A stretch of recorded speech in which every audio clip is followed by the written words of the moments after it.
দেখছেন কলকাতা টিভি। অভিক রয়েছে সঙ্গে। নজর রাখবো যে খবরে, পূর্ব মেদিনীপুরে সৌমেন্দু অধিকারীর জনসংযোগ কর্মসূচিতে হামলার অভিযোগ কাঁথিতে লোকসভা কেন্দ্রে বিজেপি প্রার্থী সৌমেন্দু অধিকারী তিনি উপস্থিত হয়েছিলেন এবং সেখানে তিনি জনসংযোগ সারছিলেন, সেই সময় এই হামলার ঘটনা ঘটে এবং পশ্চিম সরপাই কাঠপুলের কাছে বিজেপির জনসংযোগ কর্মসূচির ওপর পাথর ছুঁড়ে হামলা চালায় দুষ্কৃতীরা। পাথরের আঘাতে আহত হয়েছেন দুজন। আহতদেরকে প্রাথমিক চিকিৎসার জন্য হরিপুকুরিয়া গ্রামীণ হাসপাতালে ভর্তি করা হয়েছে। গুরুতর আহতদের তমলুক মহকুমা হাসপাতালে পাঠানো হয়েছে। মূলত তৃণমূল কংগ্রেসের দিকেই অভিযোগের আঙুল তুলছে গেরুয়া শিবির। বিজেপির অভিযোগ অস্বীকার করেছে শাসক দল। পুলিশ নিরপেক্ষ তদন্ত করে ব্যবস্থা নিক, এমনই দাবি তৃণমূলের। আজকেই যখন জনসংযোগ কর্মসূচি সারছিলেন সৌমেন্দু অধিকারী, কাঁথির বিজেপি প্রার্থী, এবং সেই সময়ই এই জনসংযোগ কর্মসূচির ওপর হামলা চালানো হয়, পাথর ছোড়া হয়, এমনটাই কিন্তু অভিযোগ উঠেছে বেশ কিছু দুষ্কৃতীদের বিরুদ্ধে।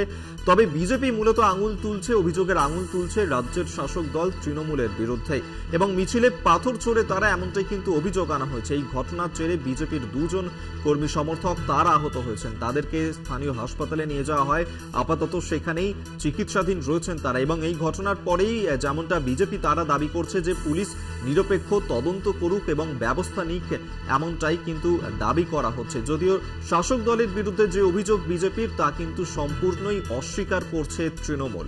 আপনাদেরকে সেই ছবি এই মুহূর্তে তুলে ধরছি, যেখানে কাঁথির বিজেপি প্রার্থী সৌমেন্দু অধিকারী তার যে জনসংযোগ কর্মসূচি চলাকালীন যে হামলার ঘটনা ঘটে, যার জেরে আহত হয়েছেন দুজন, এবং সেই ঘটনাতেই তাদেরকে স্থানীয় হাসপাতালে নিয়ে যাওয়া হয়েছে।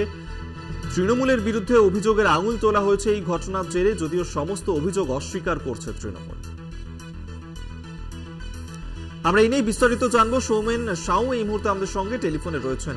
সমীরণ, ঠিক কি ঘটনা ঘটেছে, সেখানে কি অভিযোগ বিজেপির?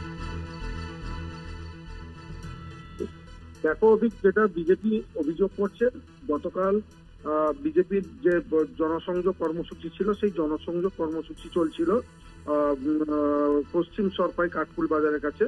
এবার এই পশ্চিম সরপাই হচ্ছে ভাজাচাউলির অন্তর্গত। ভাজাচাউলির একটি গুরুত্বপূর্ণ জায়গা। নির্বাচনের আগে বা নির্বাচনের পরে বিভিন্ন নির্বাচনের ক্ষেত্রে দেখা গেছে যে এই জায়গা উত্তপ্ত হয়। সেই জায়গায় গতকাল সৌমেন্দু অধিকারী যখন জনসংযোগ কর্মসূচি করছিল, তখনই হঠাৎই তার র্যালিকে লক্ষ্য করে পাথর ছুটতে শুরু করে তৃণমূলের দুষ্কৃতীরা, এমনটা কিন্তু বিজেপির অভিযোগ। কিন্তু এই অভিযোগ অপরদিকে অস্বীকার করেছে শাসক দল তৃণমূল কংগ্রেস।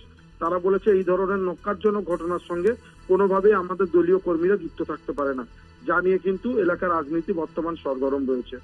বেশ, ধন্যবাদ তোমায়। সমীরণ সাউ আমাদের সঙ্গে টেলিফোনে ছিলেন প্রতিনিধি। আপনাদেরকে আরেকবার জানিয়ে রাখি, যেখানে বিজেপি প্রার্থী, কাঁথির বিজেপি প্রার্থী সৌমেন্দু অধিকারী তিনি জনসংযোগ কর্মসূচি সারছিলেন, সেই সময় তাদের এই কর্মসূচির ওপর হামলা চালানো হয়, পাথর ছোড়া হয় বলেই অভিযোগ তৃণমূলের বিরুদ্ধে।